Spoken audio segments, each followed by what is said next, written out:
They order spaghetti with meatballs.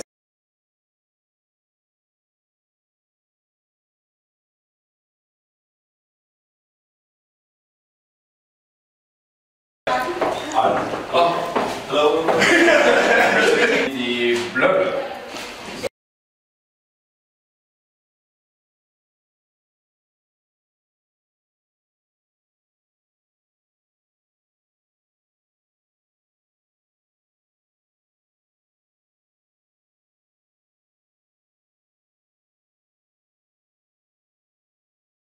That's so funny. That's so pumpkin. Drama.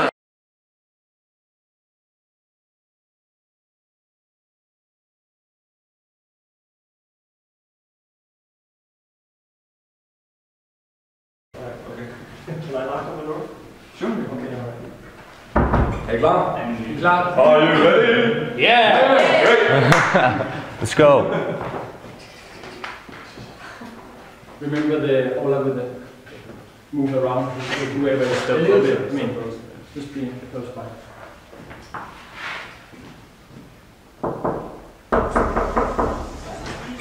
Oh, hello. Hello. I'm Christian Besson. Come on in. You are? Hi, David. From the Ministry of Thank you. Good to meet you. Hi, I'm Christian Besson. From the Ministry of...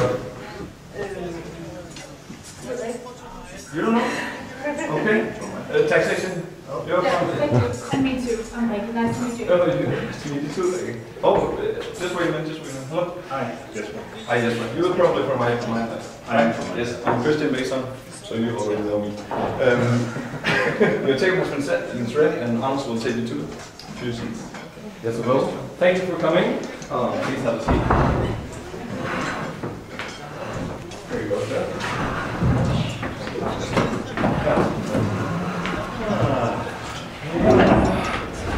Here's the menu. How much? Okay. Here we go. Ladies first. Sir. My mark. Okay, so if I could recommend something, I would really go for the blah blah. And if you want to go really crazy, I would go for the blah blah blah. Okay, thank you. There are many complicated dishes on the menu, but people will only order the dish they know from before. The chefs have much to offer, but it's not an easy task to get customers to accept a more varied meal. The customers are looking at the menu. They only have eyes for the safe and familiar choice. They order the spaghetti with meatballs. Why not? Take your take your order. I'm gonna go with it. Okay, spaghetti meatballs. Yes. Yeah, you too. Yeah, great. Yes, you.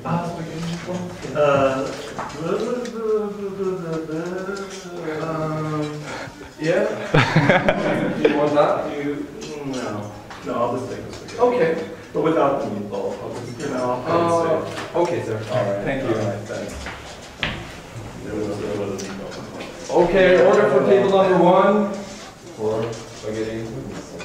Again. Our customers should go for more ambitious things.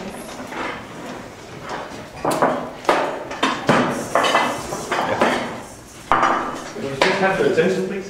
Like I said, Christian Besson. This is our lovely little bistro called MindLab. We have some of the top chefs in the world. They do amazing and innovative stuff with cooking, and I know that they will sharp your taste buds. So I also know you'll enjoy it, so please do. Thank you. Thank you, Christian. Service.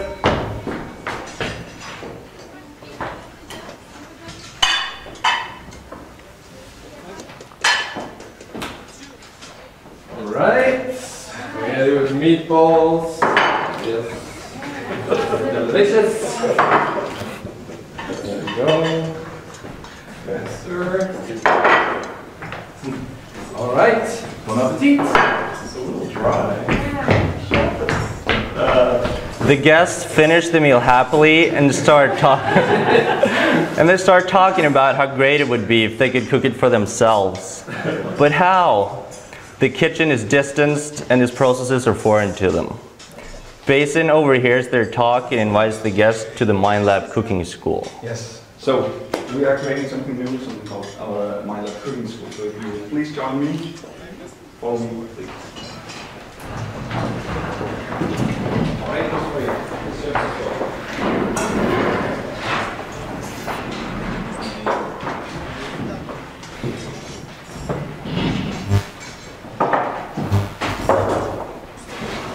So if you could help us set up the kitchen here, that would be great. We can move this table over here. Help me. Great. Thank you. You can come to the other side. With great spirit, the guests co-create the cooking school with the chefs, and conversations flow naturally. Cooking. So my question is, how do you make such great dry noodles? I mean, I've never experienced dry noodles quite this good. This is a recipe that we've been working on for several years. Dehydrated, yes. You will learn it. I'll learn After a it. few All times. right. So I guess it's sort of dehydrated, almost dehydrated. Okay. All right. Cooking capabilities are shared, expanded, and absorbed as the chefs bring their ingredients to the table. The guests are curious about how to use the ingredients in their everyday life. How can they implement it? The class doesn't have a chosen dish. It is selected in the process with the students. The chefs ask the students to look at the ingredients and to choose a dish that they would like to make. As you can see, we have a lot of really amazing ingredients. Look at this. Look, imagine what you could do with this. If you have this ingredient combined with this one, for example, you can make the most amazing dish you've never imagined. So you just want to use this. This is the tools, and then just go crazy. And we're going to show you how you're going to do it. So, what do you want I'm to going learn to show, so you're just going to do it. Well, actually, cost cutting would be good. So if you could show me how you do cost cutting. Right. So what right here? Now, what would you like to have? And what's your fingers? Keep them Yeah, you can change everything. I just want you to experiment. Put everything together. Yes, I know, that's the problem. All right. Doing for we've already cut too much, so we need to actually find out ways to Oh, cut I a think little we're gonna less. make a soup. Oh, we're gonna make a soup. So, Yeah, just keep Can we going. go to the I think you spaghetti? should just keep going like this. here. All right.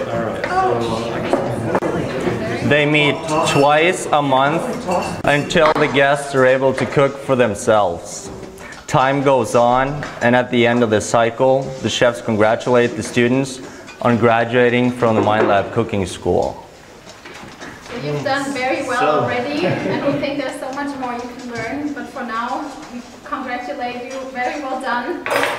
Keep Well the done. spirit. You've become so much Thank better. you so much for joining. This is oh, Congratulations. Can I just get a group picture? yeah. Go yay!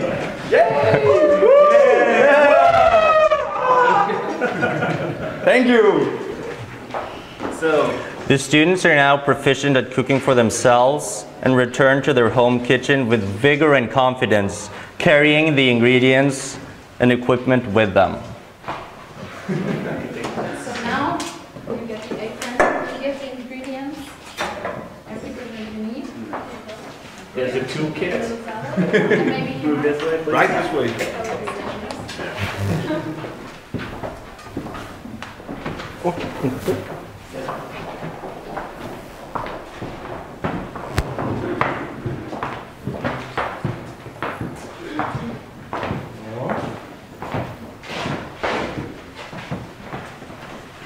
Is this our travel bag? Yes. And in the spirit of home kitchen, you of course wear aprons. The customers Thank you. The customers have internalized the chef's methods and processes on working with the ingredients. With their new set of capabilities, they are not only able to cook for themselves, but also to facilitate cooking schools for friends, families, and colleagues. New ingredients and dishes will be brought together, and the future looks bright for all stakeholders and affected parties. Hi colleagues, show us what you got. Hi colleagues, teach us. What did you learn?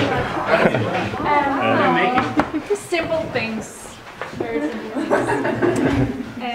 Cutting a pumpkin. Arranging lettuce. Yeah. Bringing it somehow together. Like this. You must really know how to do it and what a diploma. Yeah. So that's So pretty you cool. use it in your everyday life now? Not really, but I want to. Maybe in the future. Yeah, the circumstances allow it. Exactly. You need to have the right kind of ingredients, just exactly right. So I need to talk with our colleagues like right now, and we need to to see if we can integrate it. I don't know. All right, good job, everyone.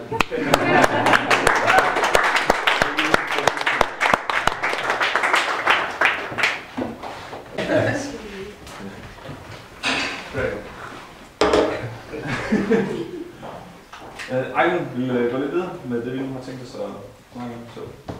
Okay. You want to do it in Danish or English? No, I'll do it in English. Thank you. Yeah, I hope you enjoyed the play. Okay, so I'm just going to start now. As you probably gathered, it was a metaphor for our process of how we wanted to connect with the project. So for the bistro, it's really to provide a context. It's how we see the current situation of MindLab. And with the layout, that really illustrated that we felt there's not enough communication between MindLab employees and your ministry colleagues.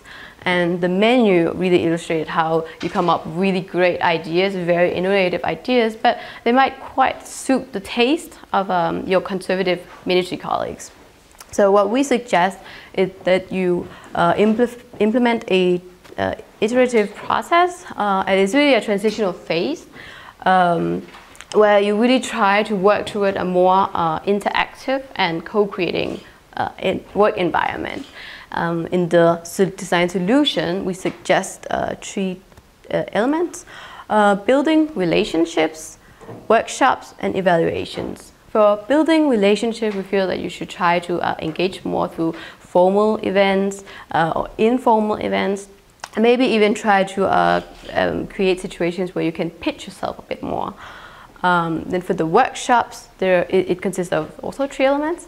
The first one is a selection process where either the ministries, your ministries, will nominate some people to attend, or maybe it will be on a volunteer basis, so people who have some issues or want to learn can come and attend. These workshops are different from what you already have. The workshops would be maybe running twice a month, and for a circle of approximately a year maybe. What is important is that it's an outlet for people to engage with you and also learn more about the design thinking methods, so that you can help them try to disperse these methods into their environments and daily life.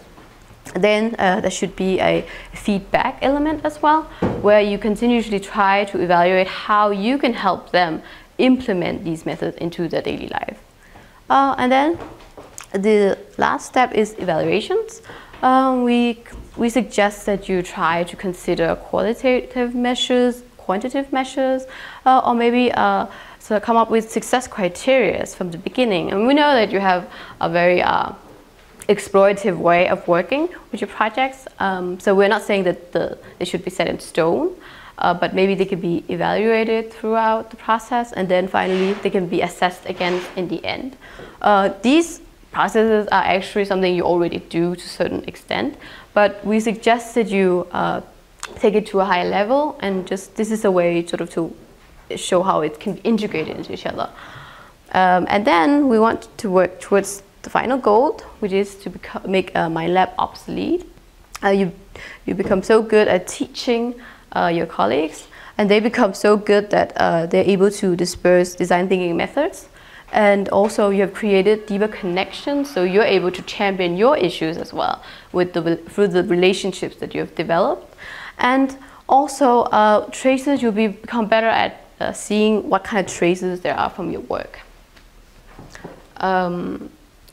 Okay, then there was one issue that came up during this entire project, which was the issue of whether or not MindLab should work towards becoming more obsolete in the ministries. And it really depends on what you think, what kind of innovation lab you think you should be. Should you be one that come up with really great ideas and help teach methods and tools? Or should you really be an innovation lab that also help implementing? Because what we noticed was that you felt that the ministry colleagues had a lack of ambition towards you. But when we interviewed some people in the ministries, they said that that they felt that you didn't understand why sometimes your ideas weren't really feasible in reality because you are not part of the implementation process. So if you are going to be an innovation lab that helps implementing, then you should not become obsolete. You should continue to work with the ministries. Okay, and then one more thing. Any other questions? Thanks. No, because it's written in the other side, so we cannot. No, just show it.